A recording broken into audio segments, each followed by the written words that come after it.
El reloj marca que llegó la hora de hablar de Watchmen. Esto es Watchmen, el podcast oficial de la serie original de HBO. Mi nombre es Fiorella Sargenti. Y para. ¿Está Luciano Banchero? No está Luciano Banchero porque se nos fue de vacaciones, pero me acompaña Valentín Muro. Valen, ¿cómo te presentamos al público del podcast de Watchmen? Insoportablemente curioso. Sí, me encanta eso, me encanta. Valentín es filósofo y además se la pasa hablando de tecnología y cómo van cruzando todas estas cosas. Así que nos pareció que era el reemplazo indicado de lujo, estrella, para este episodio número 7. Quedan tan poquitos que no te lo puedo creer. Nos queda nada, nos quedan 2 nada más. Y este capítulo, ¿qué decir de este capítulo? Es como una especie de contraparte del capítulo anterior. Estamos todavía como en la recuperación de Angela, que está bajando Sí. las drogas que se tomó hace 2 episodios.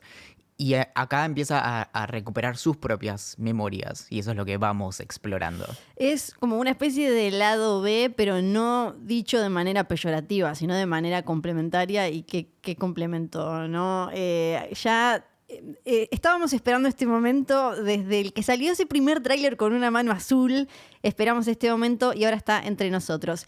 El título de este episodio es An Almost Religious o un temor casi religioso. Una frase que sale directamente del 4º capítulo del cómic original de Watchmen, en el que Manhattan está hablando de la reacción de los humanos frente a él en Vietnam. Pero antes de meternos de lleno en toda esa locura, vamos a recordar, vamos a leer un poco algunas teorías que nos fueron llegando. Ustedes nos escriben por YouTube, nos escriben por Twitter con el hashtag Watchmen el podcast y nosotros los leemos. Como por ejemplo Vanina, ¿qué dice?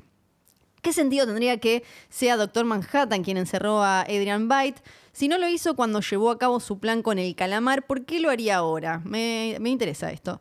Me da más para el lado de Lady Trieu, ya que es la verdadera beneficiaria por la desaparición de Veidt.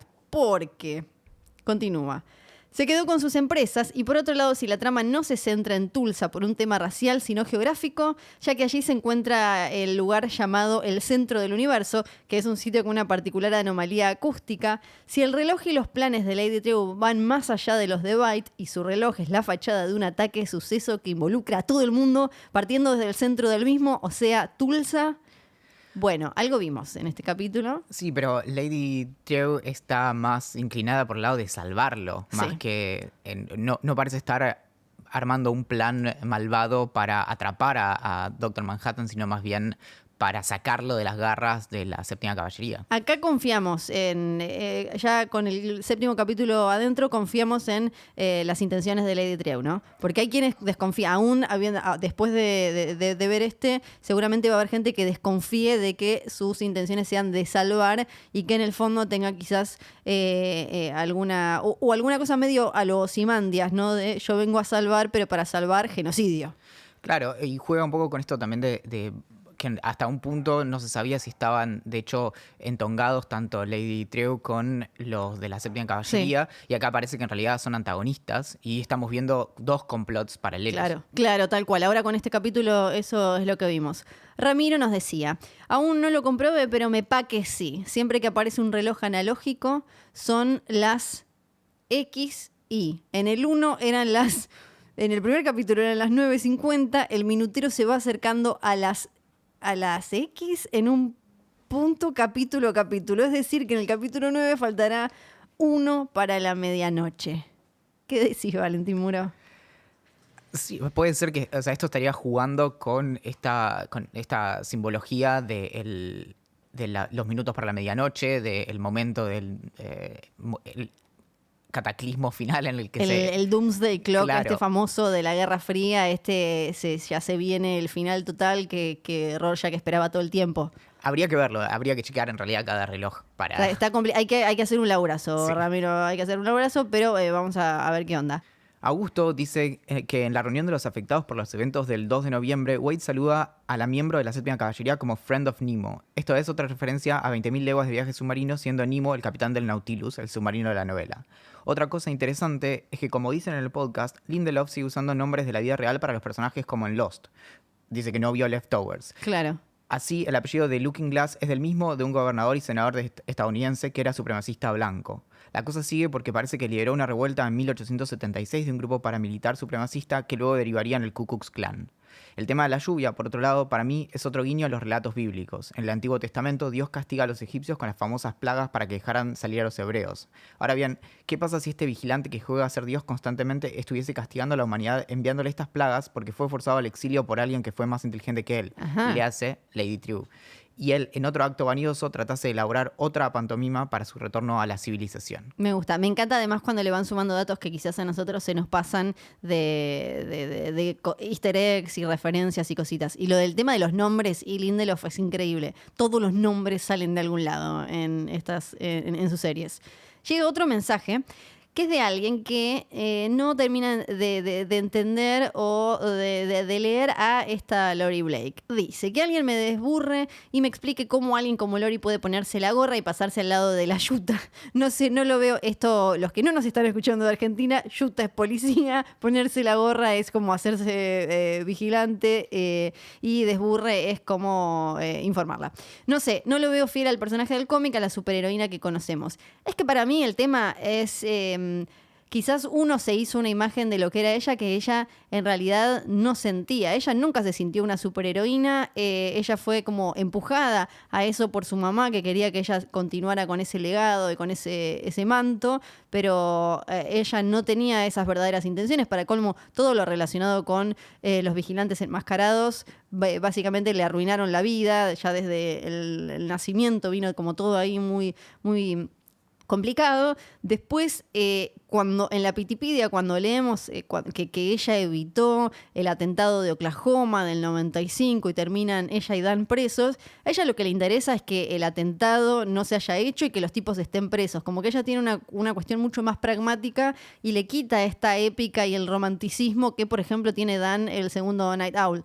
Entonces, yo creo que esta Lori es bien producto de todo su pasado y de todas sus relaciones. Me parece que es como es bastante consecuente. Sí, pero hay otra cosa, que es que en realidad si nos fijamos las historias personales de estos justicieros, y esto aparece también en las memorias de Hollis Mason, que está esta cuestión de que muchos eran ex policías o eran policías, sí, desde Hood Justice, que era policía justamente, sino que todos tienen alguna relación con fuerzas de seguridad también. Entonces, la relación entre ser superhéroes o héroes y ser policías está bastante clara, al punto de que la serie incluso juega con eso cuando todos empiezan a usar una máscara. Sí, y además para Lori en realidad, y acá también está bueno pensar que qué es ponerse la gorra en la Watchmen de la serie, ¿no? Como Lori lo deja muy en claro todo el tiempo. Es como vos te hiciste policía porque querías hacer justicia, pero ahora al final andás con una máscara al costado de la ley porque tortura gente, porque no le lees los derechos, porque...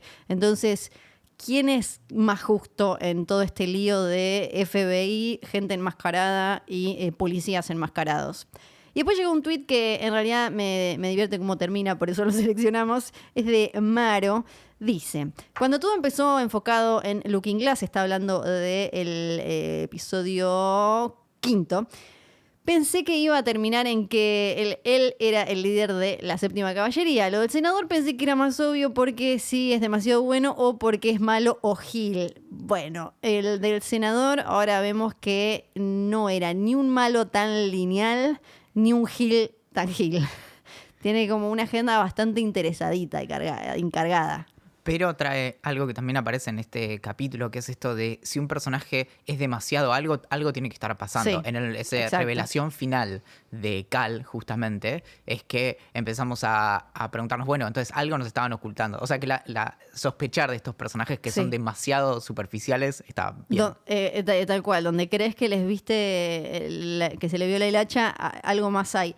Y yo digo que pasemos ya directamente de la Wikipedia, que vino muy cargada esta semana, Para empezar, encontramos el primer memo directamente de Lori Blake, ya no solo Dale Petty mandándole a sus compañeros lo que le parece el programa American Hero Story, ahora directamente la tenemos a ella, que igual lo bardea y le dice, me lo está contando todo acá, y además dice como trabajo posta, básicamente, le pone. Y ahora, habiendo visto el 7º capítulo, es un puente directo porque ella termina diciendo que se va a visitar a la viuda de Crawford. En el memo de Lori dice que Petey está buscando el testamento de Gardner, o sea, de Capitán Metrópolis, y que lo mandó a buscar a Looking Glass porque acá destacamos la inteligencia y lo buena gente que es Lori. Le pareció raro que Looking Glass la entregara tan fácil a Angela si no había algo detrás, porque a la primera de cambio se la entregó. Entonces dice como, puede ser que esté con la 7ª caballería, y ahí cuenta que la estuvo grabando Angela cuando estaba reviviendo todo lo que le había pasado a su abuelo. Y ahí hay un montón de ironías con respecto a cómo se va mezclando su historia y la de Will Reeves, y entonces también la de Angela. Sí, también tiene algo interesante que es un detalle menor, pero que ahí es cuando Lori se entera de que era Cyclops por primera vez. Que sí. Esto, si bien era una conspiración súper presente en la vida y en el origen de Will, no, se ve que no trascendió. Él de algún modo, podríamos decir que desarticula esto, en lo que vemos en el episodio anterior, desarticula a Cyclops, pero se ve que no quedó registro de eso, no llegó hasta el momento tal como le decía Metrópolis, como no nos encarguemos de esto. Se ve que él no pudo promocionarlo, publicarlo, denunciarlo públicamente. Y también está esto de que la revelación de que Hooded Justice era Will también juega con algo que, si bien ya estaba claro que el padre de Lori era Edward Blake, el comediante, que ella en algún momento había pensado que podría haber sido Hooded Justice, porque fue quien, salvó a la madre y demás. Y quien era como para el marketing la pareja de su mamá de Sally Jupiter cuando era la Silk Spectre original. Y menciona el milagro termodinámico de que sea el tipo que la salvó a la madre de que la violara con el comediante con quien después tuvo una relación con consentimiento y con una especie de un vínculo megatóxico del que salió ella, con el que ella parece de alguna manera ya lo tiene medio curado a eso, no sabemos bien cómo, porque en el 85 cuando lo descubre y antes tenía un odio por el comediante que claramente después de alguna manera no sabemos cómo ella lo procesó de otro modo. Y ahí termina... Pero no solo eso, sino que además por algo se llama, cambia su apellido y ahora es Blake. Total. Y ella se hizo llamar a sí misma la comediante. Sí. Eso me pareció increíble. Tremendo. También. Sí, porque ella antes, aún antes de saber que era el padre, tenía un odio por Edward Blake impresionante por lo que le había hecho a la vieja, a la mamá, y después lo que le pasó a ella internamente, eso lo vamos a poder, lo leemos en cómo es ella hoy, pero ahí hay un proceso súper interesante. Y que ella, ya acá vemos lo que después termina sucediendo en el episodio, que ella ya tiene bastante claro el tema de Crawford, la 7ª caballería, y dice, ¿dónde está Will Reeves? Claramente este tipo no terminó su trabajo acá, y se va a lo de la viuda. En todo el memo de Lori, lo que se ve también muy bien, hablando del padre, es su manejo del humor mega ácido, un nivel cáustico total, metiendo chistecitos, aún incluso refiriéndose a su propio nacimiento y a sus viejos. En el segundo memo, que también es evidencia, aparece Dale Petty, que encontró ¿cómo se dice? El testamento de Nelson Gardner, o sea, Capitán Metrópolis, o sea, quien era realmente la pareja de Judith Justice, de Will Reeves. Y aparecen cosas interesantes. En el capítulo anterior hablamos con Luciano sobre los orígenes de Gardner, esto de que venía de una familia privilegiada, que tenía plata, que había sido marín, que cuando había visto lo de Judith Justice se le había dado por salir a disfrazarse y hacer justicia y demás. Pero acá aparecen otras cosas que son súper ricas relacionadas con su muerte y qué pasó después con toda esa plata que él tenía. Y ahí nos cierra un poquito uno de los mini misterios de la serie, que es qué hizo Will Reeves todo este tiempo y con qué plata se movió y de qué vivía, cómo llegó de nuevo ahí, cómo se vinculó con Lady True. No nos responde todo, pero sí por lo menos cómo sacó la plata para hacer algunas cositas. Porque lo que descubren, es la información es que Gardner murió en agosto de 1974 manejando a su mansión, ¿no, Valen? Claro, y estaba volviendo, y eso me pareció un dato que de hecho aparece también varias veces se mencionan estas manifestaciones en el cómic original, que son manifestaciones en contra de la anulación de la 22ª enmienda a la Constitución de Estados Unidos, que es la que limita a 2 los términos que puede tener un presidente, que pueden ser consecutivos o no, pero no puede haber más. Es por eso que, por ejemplo, hoy Obama no podría volver a ser presidente. En ese momento que se estaba proponiendo eso, es lo que efectivamente en algún momento se hizo, y por eso Robert Redford estuvo ¿cuántos años en el gobierno? Sí, estuvo muchísimos, y es algo que Lindelof le parecía una de las cosas más interesantes a explorar en esta serie, que es, bueno, ¿qué pasa cuando alguien que cree que tiene buenas intenciones, progresistas, supuestamente para el bien común, y de golpe decide que para poder llevarlas a cabo lo mejor es perpetuarse en el poder personal, desde lo individual y desde lo personal? ¿Qué sucede con eso? Nunca encontraron su cabeza, datito de color, él murió, nunca encontraron la cabeza, pero el tema es a quién le dejó toda la plata, porque está en un laburo que ya es directamente una locura, está el testamento a mano del chabón de Nelson Forrest Gardner, y le dejó toda la plata a Will. Sí, y está bueno, hace como una especie de... el testamento está escrito en los años 50, o sea, él muere en el 74, y esto es un poco después de que desapareciera Will.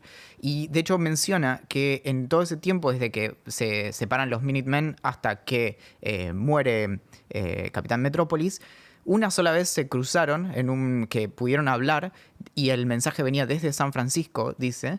Y cuando pudieron hablar en ese momento, le dijo que todo eso como de volver a reunirse en el año 66, cuando Gardner propone armar estos Crime Busters, que era como los pre-Watchmen, le dice, mira, que no le parecía, y eso fue lo último que supimos. Sí, y es súper interesante leer, bueno, como uno pueda, si maneja el inglés, esta casi una carta a mano, el testamento. Él dice que si Will Reeves no quiere la plata, que la licúen y se la dejen ahí, pero que él sepa que cuando quiera la va a tener. Y finalmente se acercan a Will Reeves y él estaba trabajando en un cine de Harlem, y le dicen, usted tiene para heredar toda esta plata, porque lo que dice Gardner acá es que un montón de plata que él hizo fue por su asociación con Justice, o sea, la hizo de esa manera. Y ahí también me parece que queda un vínculo algo más amoroso, ¿no? Porque quizás del capítulo anterior nos había quedado la idea de que al final Metrópolis solo quería como la tele y la pasaba bien con Will en la intimidad, y se usaban marketineramente para afuera, pero al final no lo acompañó a combatir a Cyclops y demás. Pero al final acá parece que había quizás algo un poco más sincero. Textualmente dice que se arrepiente de haberle dicho que evitaran las situaciones políticas, y ahí hay un reconocimiento fuerte que dice que se dio cuenta de que todo lo que hacían de hecho era político, y que de hecho eso terminaba inclinándose hacia casi una forma de actuar racista o como completamente impune y extrema. Que eso le habla directamente a Estados Unidos y al mundo de 2019, donde un montón de veces frente a actos claramente discriminatorios o discurso de odio, racismo, para tratar, ¿no?, de mantener supuestamente una actitud imparcial, terminamos siendo solidarios con ese discurso de odio, o de alguna manera, como se dice acá, haciéndole la derecha o jugando a favor, porque al no hacer nada por miedo a quedar como imparciales, terminamos de alguna manera permitiendo que se vayan metiendo todas estas ideas. Y también algo que está alrededor de todo esto, que es el hecho de que el único que no se presentó en ese momento era Justice, y dice que no, en el momento eso se pudo leer como una especie de como demostración de altura, Sí. dice showmanship en inglés. Y en realidad lo hizo por supervivencia, no era por humildad. Y ahí también pensás, imagínate qué hubiera pasado si Who Did Justice, el primer héroe encapuchado, salía o bien como una persona gay o bien bisexual y negro. Sí, era como... locura. Por eso Pity termina diciendo que se tienen que cambia toda la perspectiva, que tiene que replantearse todo, porque al final él se le había pasado diciéndole a esta serie American Hero Story que no estaba, no se limitaba a mostrar los hechos, que de alguna manera mentía y demás, y al final la historia de América mentía, era una, y que el primer héroe fuera afroamericano cambiaba todo lo que vino después, que es algo que además a Watchmen le encanta, y acá lo hablamos un montón, y cuando digo Watchmen digo desde los 12 tomos originales a todos estos episodios que vimos, que es el tema de la perspectiva y tener una mirada, ¿no?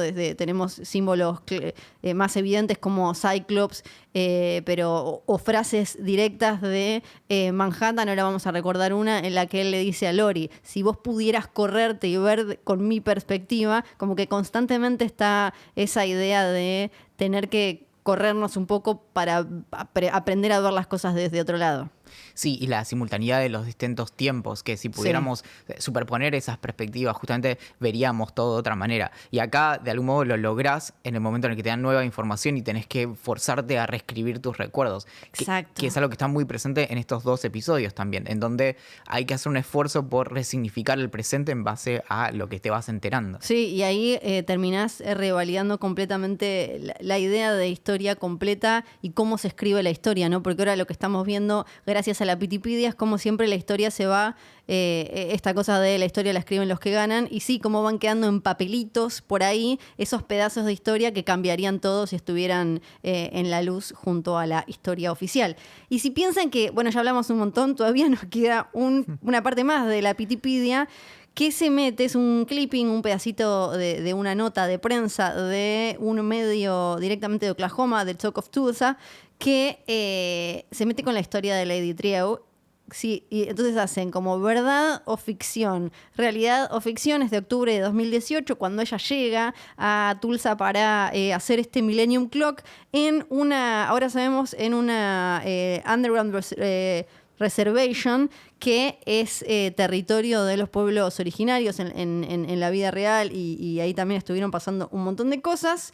Y nos enteramos, por ejemplo, que ella les regaló televisores en HD a los vecinos por el bardo y demás, y un montón de cosas. Ella no da entrevistas, así que no habla con este medio, pero sí hay alguien de prensa que responde cosas en su nombre, y además, como chimentitos, nos enteramos cosas que se dicen sobre ella. Como por ejemplo que su mamá escribió un libro hablando de ella, que ¿cómo se llama, Valentín Muro? Madre Paquidermo o Paquidermam. Tranqui. Acerca de criar a una genia. Sí, y de básicamente cómo la torturó más o menos para que fuera una genia. Dice, bueno, que era amor duro porque la hizo y le enseñó, la educó para que sea una genia inspirada en, por ejemplo, hombres que lograron la paz como Nixon, Manhattan, el comediante Adrian Bate, y que la quería ver como un rostro en el monte Rushmore, pero todo esto alcanzado gracias a mantenerla como en soledad, nada de juegos, super mega meditación, educación muy particular y todo eso. Ahí hay algo para observar en que ahora sabemos que su supuesta hija en realidad es un clon de la madre, que crece a ritmo normal y a quien le está alimentando los recuerdos con nostalgia también, en sueños y más. Esas visiones que tiene en realidad son recuerdos de la madre, que era Vian, justamente esta gurú de la maternidad. Sí, y que ahí también mencionan que en un fanzine que se llama Squidward Digest habló un supuesto gurú, maestro de Lady Trieu, que dijo que dejó de trabajar porque la madre le había exigido que la enfrentara a ella como a una especie de prueba mega ultra mortal, y él dijo como no, esto es demasiado, y habla de ella como de Lady Trieu como una capa en combate psíquico. que me parece que la palabra psíquico acá siempre hay que señalarla y destacarla y ponerla ahí como un signo de pregunta al costado. También menciona que ella, después de sacar las pastillas nostalgia que la repegaron, se puso a mirar hacia el espacio y empezó a desarrollar tecnologías relacionadas con la exploración del espacio. Y ahí pasamos a el tema del padre. ¿Quién es el papá? Algo que después de haber visto el episodio nos llena de más preguntas todavía. Creo que es uno de los grandes misterios que quedaron después de este capítulo, ¿no? No tiene padre. No tiene padre. Ella en el capítulo, después lo vamos a hablar un poco mejor, dice, bueno, si uno tiene un gran logro, un momento tan así, quiere que estén sus padres, mi mamá va a estar, aunque es como la especie de hija clonada y todo eso, y mi papá ojalá o probablemente esté. Ella dice como una cosa así. Acá en esta nota. Y también tiran una teoría con la que venimos pateando desde hace un montón, que es que Nova Express Vietnam, menciona acá, dijo que Edward Blake, cuando estuvo en Vietnam, tuvo un montón de hijos, ¿no? Medio como el Diego. Tuvo 7 y que una era un o una ciudadano o ciudadana importante. Entonces todos empezaron a señalar, tiene que ser Lady Trieu, pero la madre dijo que no, que lo conoció porque tuvo, y acá me parece que habla también de el sentido del humor de la madre, que después lo heredó la hija, porque dice algo así como el cálido trato que le dieron el comediante y sus soldados cuando pasaron, que yo creo que debe tener algo que ver también con ese recuerdo de el lugar en el que estaba, con el fuego, el recuerdo que tenía la hija madre clonada. Debe ser para mí que el comediante pasó, hicieron cualquiera como hacía él, pero no es el papá de Lady Trieu. Hay otros igual padres posibles que andan dando vueltas, como por ejemplo, ¿quiénes mencionan? Carl Sagan, que bueno, era el astrónomo famoso por la serie Cosmos y por haber, de hecho, Lady Trieu en un momento lanza 50 naves al espacio que son parecidas a la Voyager, que es una nave que ya está en el espacio exterior y que tiene un disco adentro que lo hizo Carl Sagan, donde tiene información acerca de la humanidad, música y demás. Y el otro es Howard Hughes, que es un multimillonario que falleció en los años 70, que bancó muchos proyectos extraños y entre ellos un instituto que buscaba estudiar el origen y la extensión de la vida. Interesante. Y también lo que dice acá, lo que menciona es que ella no le cabe nada relacionado con el nacionalismo, lo patriotero, ¿no? Que quiere una Vietnam liberada y que piensa mucho en los intereses globales, que ella no piensa en los intereses locales. O sea, claramente todo lo contrario a la séptima caballería y ese tipo de pensamiento ultranacionalista y demás. Y ahí también sabemos que ella es la que le dio de vuelta estos autos que se pueden cargar, porque gracias a la tecnología que dejó Dr. Manhattan, ella generó este litio sintético. También es quien está detrás de esas cabinas en las que podés, entre comillas, hablarle a Dr. Manhattan. Y, que esto me parece muy interesante, es también la responsable de que veamos esos videos en la tele de Manhattan, supuestamente armando castillitos en Marte, construyendo cositas y demás, además de que hizo una campaña demostrando que él no daba cáncer. Entonces, teniendo en cuenta, ahora lo vamos a charlar mejor, pero teniendo en cuenta que ella sabía que Manhattan no estaba en Marte, ¿qué interés la empujaba a poner en la tele imágenes con este Eye Over Mars que mostraban como que Manhattan estaba en tiempo real en ese momento en Marte? Ahí está también uno de los momentos finales del capítulo, que es, no me vas a preguntar quién es Dr. Manhattan. Claro. Y nos quedamos ahí todos diciendo, dale, preguntale qué quieres saber. Y la otra va y corte, claro. Sí. No, y todo eso parece un encubrimiento, justamente de que lo estaba cuidando, pero al mismo tiempo Angela no parece saber que ella lo estaba cuidando. Es extraño, porque es como un complot, eran cómplices, pero no explícitamente. Exacto, ahora le vamos a retomar a eso. Y termina la nota hablando del Millennium Clock y le pregunta a la persona de prensa si es en realidad una máquina del tiempo. Y esta persona responde, máquina del tiempo, a veces un reloj es solo un reloj. pero sabemos que tiempo y aparatos para medir el tiempo con este personaje, señor Azul, nunca son solo un reloj, nunca es algo sencillo, así que seguramente eso lo vamos a explorar mucho más. Ahora sí podemos entrar en el capítulo directamente, que arranca con Manhattan en Vietnam. Manhattan estuvo solo 2 meses, alcanzó que estuviera 2 meses en la guerra de Vietnam para que se ganara. Y tira como algunas de sus grandes frases relacionadas con este tema. Es súper icónica la imagen de él con su tipo slip negro gigante en Vietnam. Él dice: cuando llego a comprender Vietnam y lo que implica sobre la condición humana, también me doy cuenta de que pocos humanos se permitirán tal comprensión. Ese es Manhattan hablando sobre la locura, todo lo que tiene que ver con la guerra y sobre todo con esta guerra. Y hablando de Blake, del comediante, dice: él iba bien con esa locura porque a él no le importa. Él estuvo 2 meses y el Vietcong se rindió. El comediante estuvo mucho tiempo más, por eso tuvo tantos hijos y todo eso.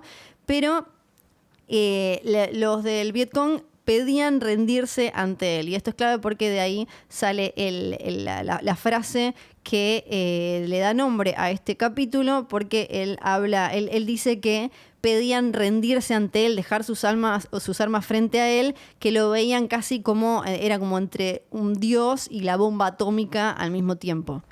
Hay algo muy interesante para recuperar también que está en los 12 tomos originales de Watchmen, que es, en un momento hay como una especie de análisis de Dr. Manhattan escrito por Milton Glass, que era uno de sus compañeros de trabajo que termina muriendo de cáncer y es uno de los motivos por los cuales de hecho él se termina yendo a Marte.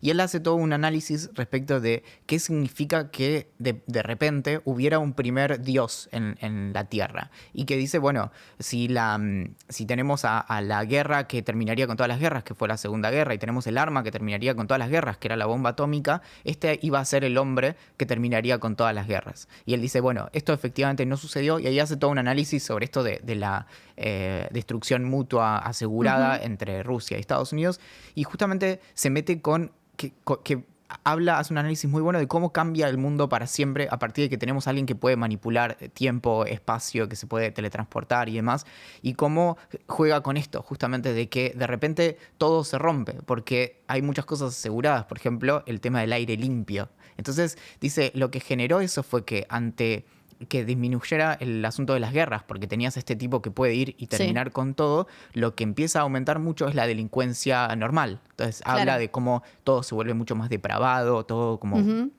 Sí, y además ahí también en todos esos momentos de Manhattan en Vietnam, también aparece el Manhattan que se empieza a separar de la humanidad, que tanto resuena en este capítulo porque algo pasó y él se quiso quedar y tener una vida como si fuera un humano normal. O sea, de esas últimas conversaciones con Lori y demás, algo pasó después para que tuviera esta vida con Angela, como jugando a ser un hijo de vecino, como decimos acá. Porque me acuerdo en la situación en la más clara, que es cuando está con el comediante y viene la mujer embarazada y el comediante la mata cuando la mujer embarazada le reclama que se quede, que se haga cargo del hijo, y él se queda y el comediante le dice: no hiciste nada. Y él ahí habla, bueno, de la cuestión química de los cuerpos, un cuerpo muerto, un cuerpo vivo, ya como claramente disasociado de esta cuestión más humana, que al final él lo retoma y tiene todos esos bardos con Lori, pero que creo que en este capítulo también hay como una relectura de eso, porque no sabemos qué pasó, que él quiso volver y ser lo más humano posible. Sí, y además algo interesante es que, al menos por cómo lo monta la serie, parece que él no es que simplemente está haciendo de cuenta que no es Manhattan, sino que parece que él realmente confía, y a eso le atribuimos también la cuestión de la amnesia. Claro. Él no recuerda nada a partir de cierto punto y tiene una vida normal. Entonces, yo no creo que él esté a las escondidas manipulando átomos, sino que... No, tal cual.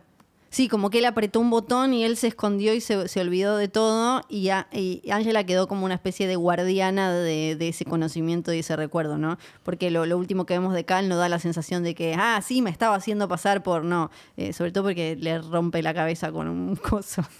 Y ahí la vemos a Angela chiquitita en una celebración en Vietnam, ya liberada, ya como celebrando un aniversario, ¿no? de la liberación. Pero ahí ella va a buscar una película.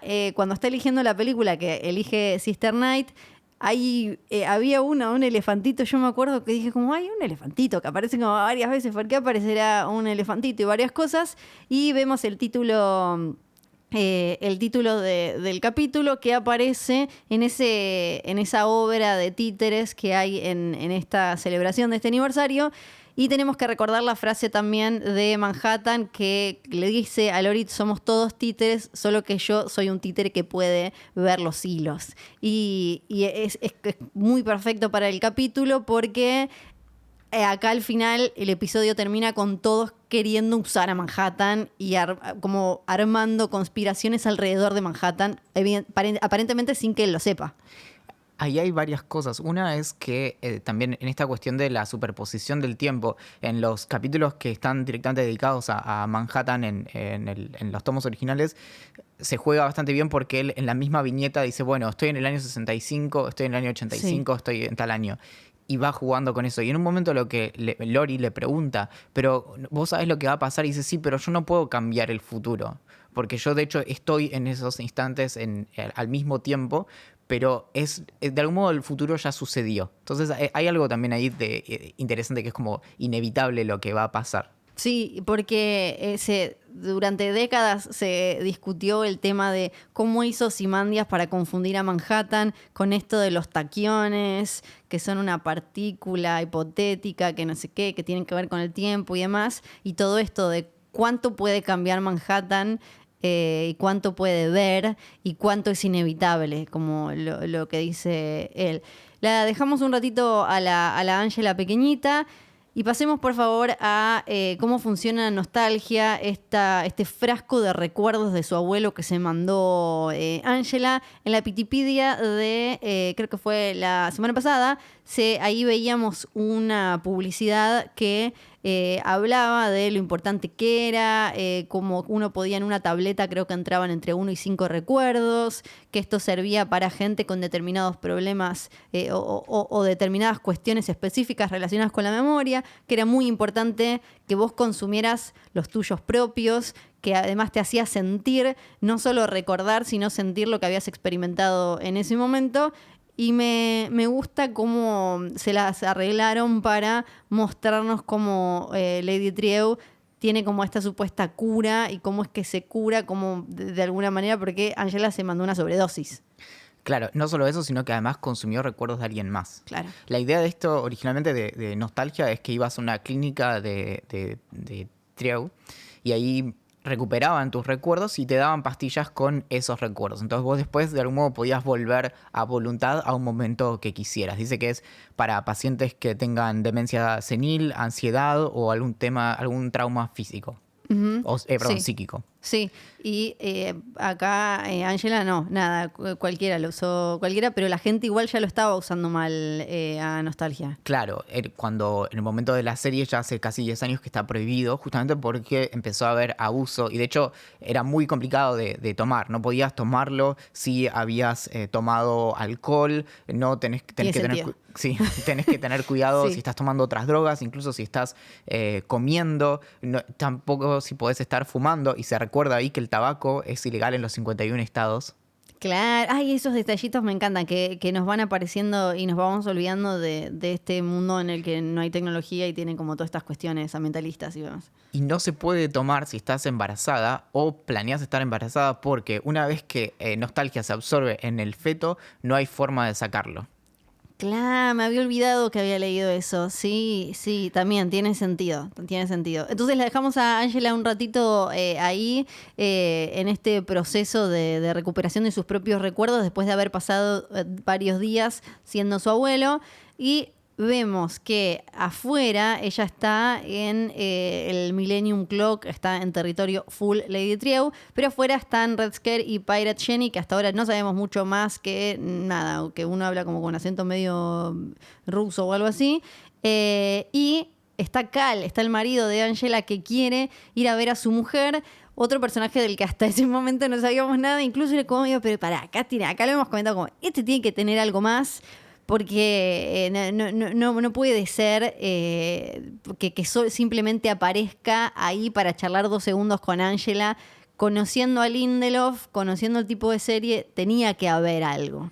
Y había. Y no le dejan entrar. Y aparece, le montan un holograma donde aparece, si no me equivoco, es Vian, ¿no? La hija madre de Trieu. Sí. Y le dice que no puede entrar porque están por activar el mecanismo del reloj. Estamos ahí. Claro, y esto se suma a que luego nos enteramos de que en 1 hora es que va a ser el gran suceso en el que quieren traer a Manhattan, que se ve que está relacionada una cosa con la otra. Exacto, el próximo capítulo, por favor. Y le habíamos dejado a Lori en la Pitipedia diciendo como, bueno, me voy a ver qué onda la mujer de Crawford. Ahora vemos qué onda. De ella tampoco sabíamos nada. Sí sabíamos que nada parecía como sorprenderla o conmoverla demasiado. Las veces que la vimos se le murió el marido y todo, pero no parecía, en ningún momento parecía demasiado sacudida por nada.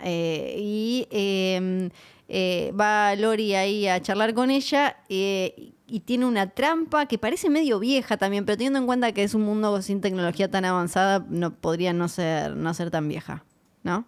Vos decís, te referís a que se abra que el se suelo. Le abra, sí. Y con ese control que no le anda al principio. Lo único que faltaban ahí era que abajo hubiera una pileta con cocodrilos. Porque es muy de villano de superhéroes, pero de los años 60. Es como algo muy caricaturesco realmente. Total. Y también es una especie de flashback a el padre que en los 12 capítulos originales él quedó en una situación muy comprometida por haber descubierto una conspiración que podrían haber ignorado, obviado o demás. Como decía el comediante, ¿por qué miré creo que era en ese helicóptero? Ahora ella, ¿por qué se fue a Tulsa a meterse en todo este lío? Volvemos a Angela y a la hija madre de Lady Trieu, que le empieza a hacer unos test de empatía que parecen, en algún sentido, parecido al test de Rorschach. Sí. No tenemos las manchas, pero sí son pictogramas, son imágenes en donde le muestra 2 y le dice, bueno, elegí una de estas 2. En un caso le pregunta, bueno, ¿quién parece estar más asustada? Y le muestra 2 imágenes. ¿Quién parece dar más miedo? Y hay una tercera imagen que es en quién confiarías más. Y le muestra 2 imágenes de, si no me equivoco, es como una anciana, ¿no? Parece, sí. Y le dice, no, pero es la misma imagen. Y la otra le dice, ¿estás segura? Sí. Y vos te quedas, qué niña madre, señora súper inteligente que viene a presentar. ¿Qué me dice? ¿Qué me está diciendo?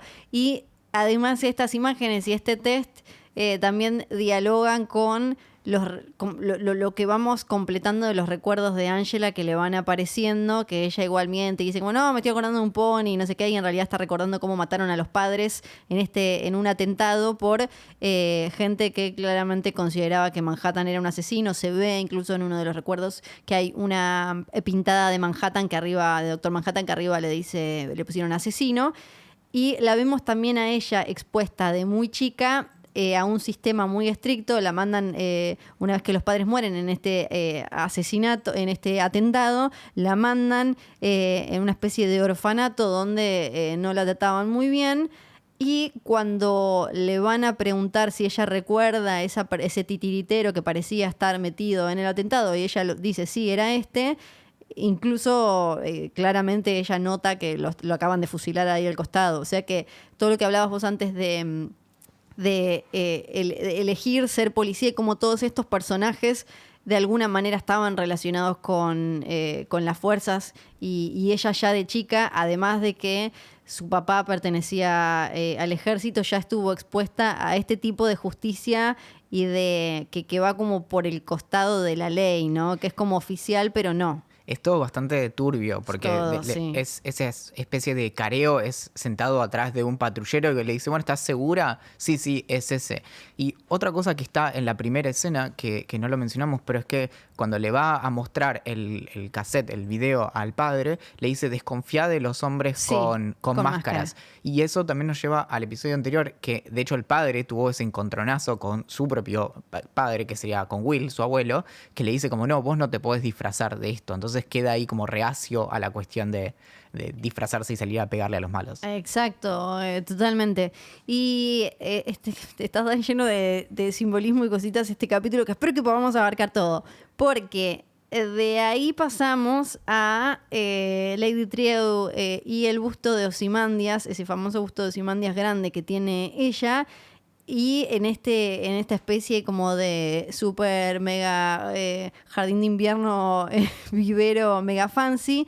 Y tenemos que recordar que Ozymandias Adrian Bate tenía uno muy parecido, donde cuando él mata a dos de sus cómplices, dos personas que trabajaban para él en esta gran conspiración, está lleno de mariposas con los colores de Ozymandias además, mariposas como la que aparece acá en el busto, que obviamente no es nada casual, como tampoco el hecho de que Lady Trieu tenga un busto de Ozymandias grande, cuando nadie se acuerda de cómo era grande y eso. Claro, es un Ozymandias viejo, Sí, eso es relevante. Sí, exacto. Y Lady Trieu tiene este plan para salvar a la humanidad. Tulsa, el centro del universo. El oyente recién habíamos leído esto. Yo no conocía la cuestión esta de que Tulsa tiene un lugar con un fenómeno muy particular del sonido y demás, que es que le dicen el centro del universo. Es como, no sé cuánto tendrá que ver con la serie, pero eso puede que no sea nada y que sea solo como un cosito de color. Ahora, en esa charla tenemos el tema del misterio que mencionabas vos antes de la memoria de Cal, como ¿qué onda? Tipo, nada, se acordaba porque es imposible perder la memoria de esa manera como en los cuentos. Y un detalle, que Sí. la propia hija le dice, por lo que sé, en los casos de amnesia total son más bien raros. Sí. Que la gente nunca olvida todo. Todo. Y acá parecería ser esos casos raros en donde olvidó todo Cal. Olvidó todo, sí. Ahí ya nos van dejando como la primera pistita. Lori ya directamente la movieron del lugar, parece estar en ese mismo estudio. La tenemos con el logo relacionado con la séptima caballería y con Cyclops. También parece estar la iglesia, la falsa iglesia ahí atrás, los portales, ella sentada ahí teniendo una conversación muy villano de Bond que me copa, donde le dice, oye, no me vas a decir me vas a decir como todo tu plan y todas tus justificaciones, y yo un ovario. Me parece, todo lo de Lori me parece increíble en esta serie. También el logo tiene algo que todavía no terminamos de descifrar, que es el átomo de hidrógeno que tiene Sí. Manhattan en la frente. Que es como una mezcla entre el que vimos de Cyclops y el de Manhattan. Y hay quien ya directamente habla del tema de recuperar los valores y lo difícil que es ser un blanco hoy. Pobre. Y reacomodar, sí, pobre, la estaba Me dio pena. pasando re mal. Y ya vemos que era mucho más ambiciosa la conspiración, que no era ponerlo a King de presidente, sacarlo a Robert Redford de la presidencia, era directamente tratar de conquistar el mundo teniendo su propio Manhattan, era como... O bien matándolo, ¿no? Sí. Porque de algún modo, si lo pensás en ese sentido, no necesariamente de algún modo no necesitarían crear un nuevo Manhattan. Alcanza con que se elimine esa cuestión como de un dios humano o exhumano para que todo vuelva al estado previo. Porque si pensamos en que fue la aparición de Manhattan lo que cambió para siempre la historia, aplacó a los rusos y demás y todo eso, y que de pronto es un factor que desaparece, pero está ahí hace 30 años, que es como que de algún modo en cualquier momento puede volver a bajar a la Tierra y volver a poner orden el Doctor Manhattan. Si lo traen y lo eliminan, de repente estamos solos, de vuelta. Sí, es verdad, hay algo como súper desolador en ese concepto. Y como decías antes, falta muy poquito, tenemos las dos conspiraciones marchando, estos que están tratando de hacer, de agarrar a Manhattan, matarlo o lo que sea, y por el otro lado a Lady Trieu, que está dando su discurso ya porque se va a poner en marcha este Millennium Clock que nos llena de preguntas. Habla ahí sobre el peso del pasado y cómo una vez que nos lo sacamos de encima y dejamos de justificarnos con lo que nos pasó para no ir hacia un futuro glorioso, que va a haber generaciones que van a mirar ese reloj y seguimos sin saber bien qué es lo que va a hacer este bendito reloj. Pero bueno.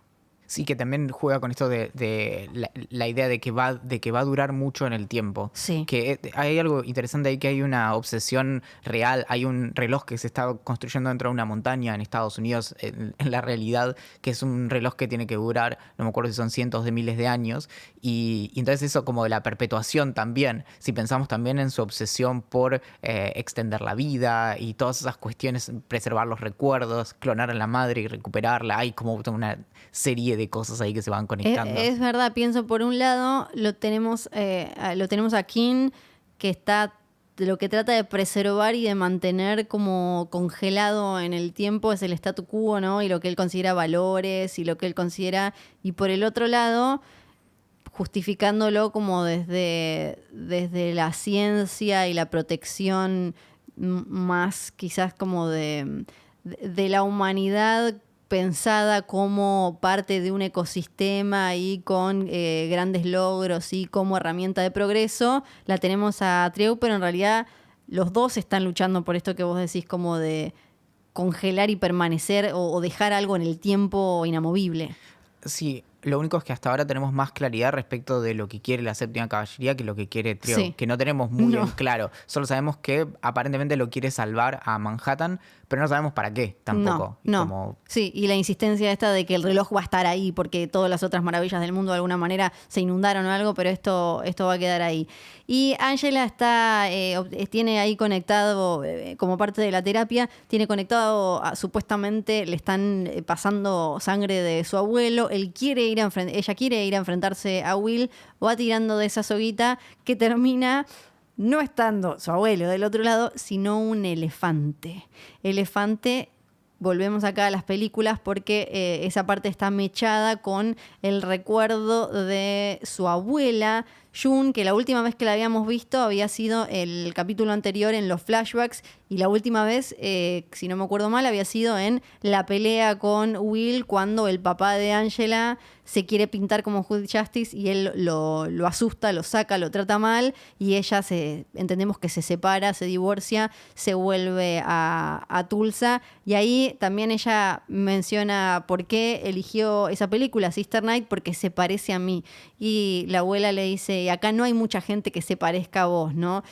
También esta idea que está constantemente de sentirse, identificarse y sentirse parte y del legado y de quiénes somos, de dónde salimos y todo eso.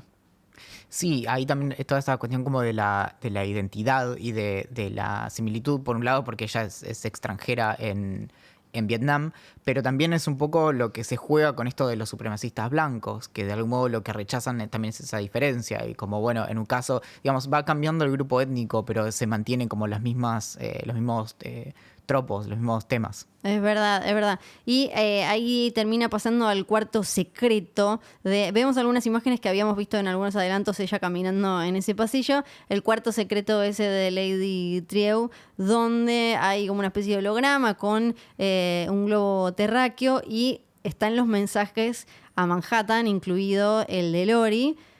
Y Lady Trieu dice, no está escuchando, él no está escuchando. Y volvemos a esto de como, pero ella era la que nos estaba mostrando que él estaba la que nos dio las cabinitas y la que nos mostraba que él estaba armando castillito de arena en Marte. ¿Qué onda? Y ahí, pero eso vuelve también a la cuestión de la conspiración, de que de algún modo el tema de que, por ejemplo, primero que ahora sabemos dónde estaba Manhattan, pero no sabemos si los de la séptima caballería saben de dónde lo tienen que traer. Sí. Por ahí piensan que lo tienen que traer de claro. Marte.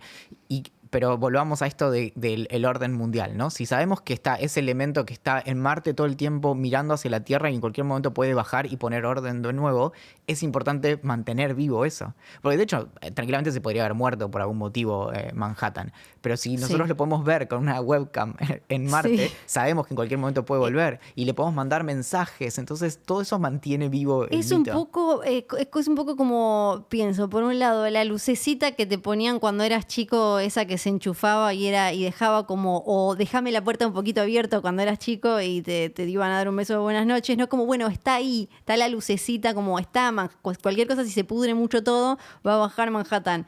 Y por otro, espiarlo es también un poco como las cámaras las que puedes ver a los bebés durmiendo, ¿no? Como, bueno, está ahí, está bien. Pero además pensá en la simbología de las cabinas estas de Trieu, que son confesionarios. La gente va a hablarle y a confesarle cosas. De hecho, la propia Lori lo usa de ese modo. Entonces, hay un paralelo con esta cuestión de que Manhattan sea una especie de dios, en donde le hablamos y está ahí y en realidad creemos que está en Marte, como podría ser el cielo, casi literalmente es el cielo.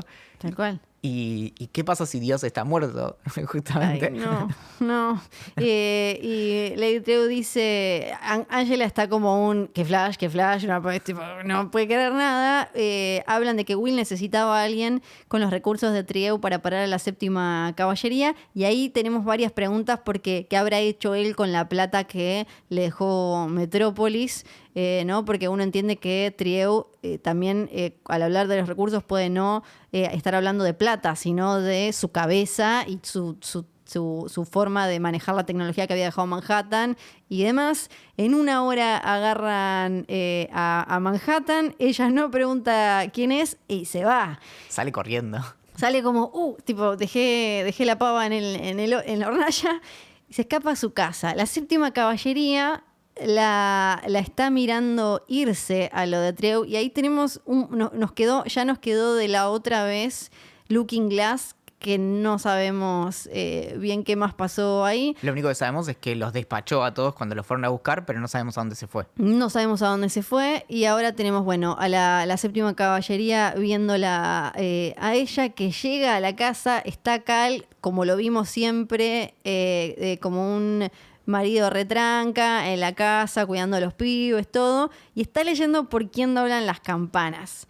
Un libro que es conocido, sobre todo, un libro de Ernest Hemingway, conocido por una frase que arranca diciendo nadie es una isla. Completo en sí mismo, cada hombre es un pedazo del continente, una parte de la masa. Si el mar se lleva un terrón, toda Europa queda disminuida, como si fuera un promontorio o la casa señorial de uno de tus amigos o la tuya propia. La muerte de cualquier hombre me disminuye porque estoy ligado a la humanidad. Por consiguiente, nunca hagas preguntar por quién doblan las campanas, doblan por ti. Y esto es tipo mega ultra Manhattan, un chabón que lo que había dicho cuando habla con Lori, habla de estos milagros termodinámicos y eso, y ella le dice, pero entonces todos son. Y él le dice, sí, todos. Pasa que la Tierra está tan llena de estas personas que son pequeños milagros termodinámicos, cada uno dando vueltas por ahí, que uno se acostumbra, dice, está todo lleno de gente, se acostumbra y nos olvidamos. Yo me olvidé, le dice él. Entonces ahí me parece que hay algo riquísimo de qué hizo que él recordara y se vinculara con Angela, no sabemos cómo, o sea.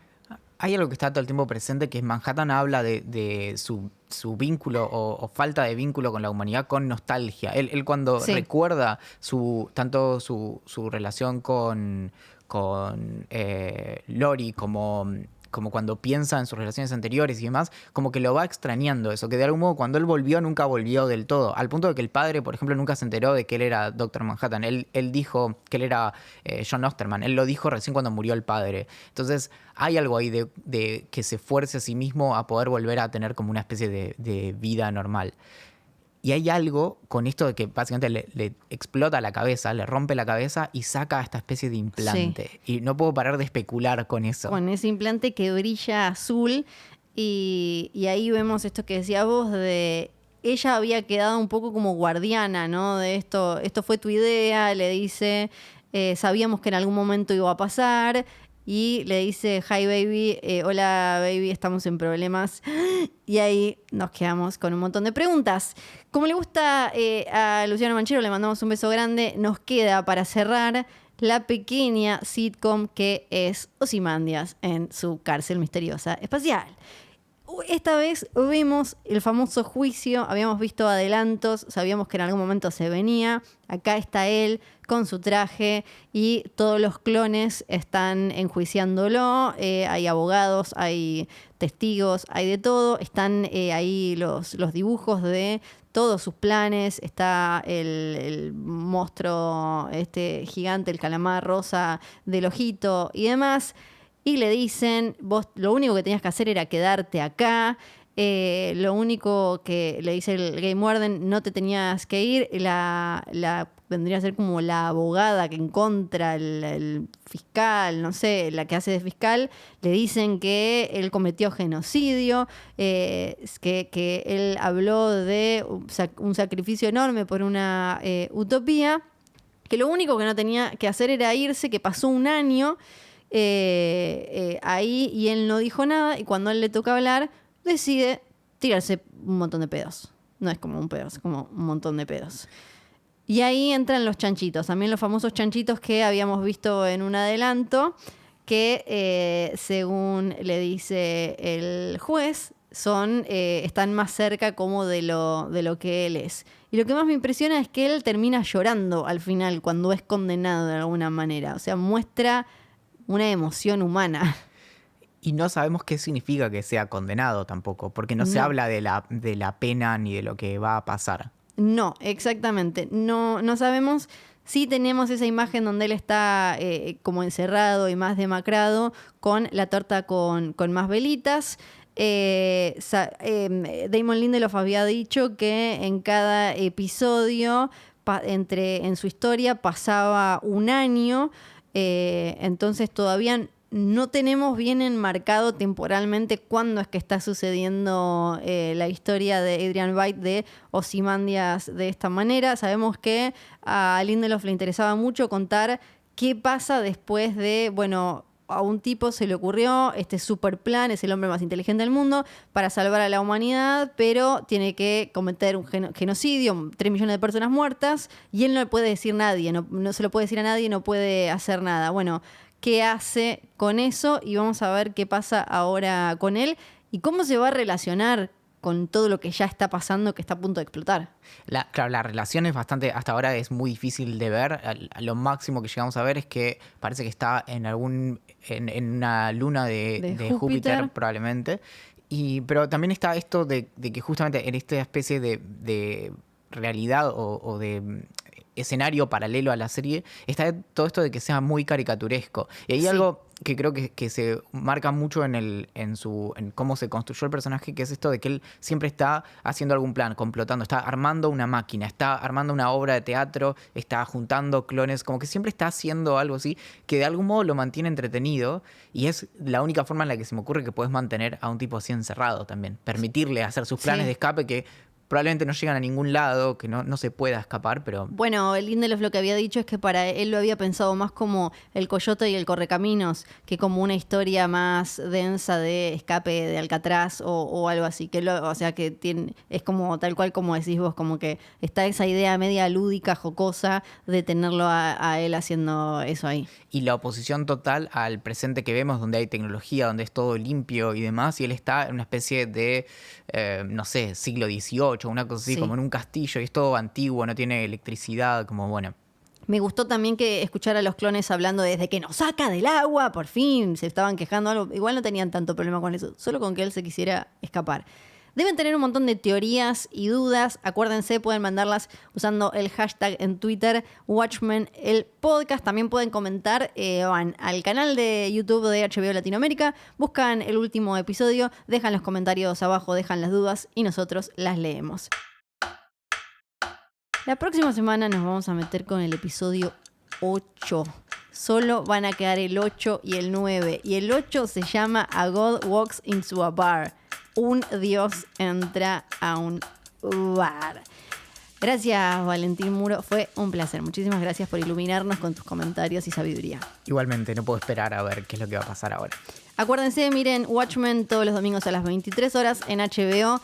Después lo tienen en On Demand en HBO Go. Y a nosotros nos pueden escuchar en HBO Go, en la web de HBO Latinoamérica, en YouTube, como les dije recién. También en Spotify, en Apple Podcast. Nos pueden dejar 588.000 estrellas. Nos encanta porque somos como Simandias, nos gusta, así que nos somos como muy casitos. Gracias por escuchar. Esto fue Watchmen, el podcast oficial de la serie original de HBO. Y recuerden, nada termina realmente. Esto acaba de empezar.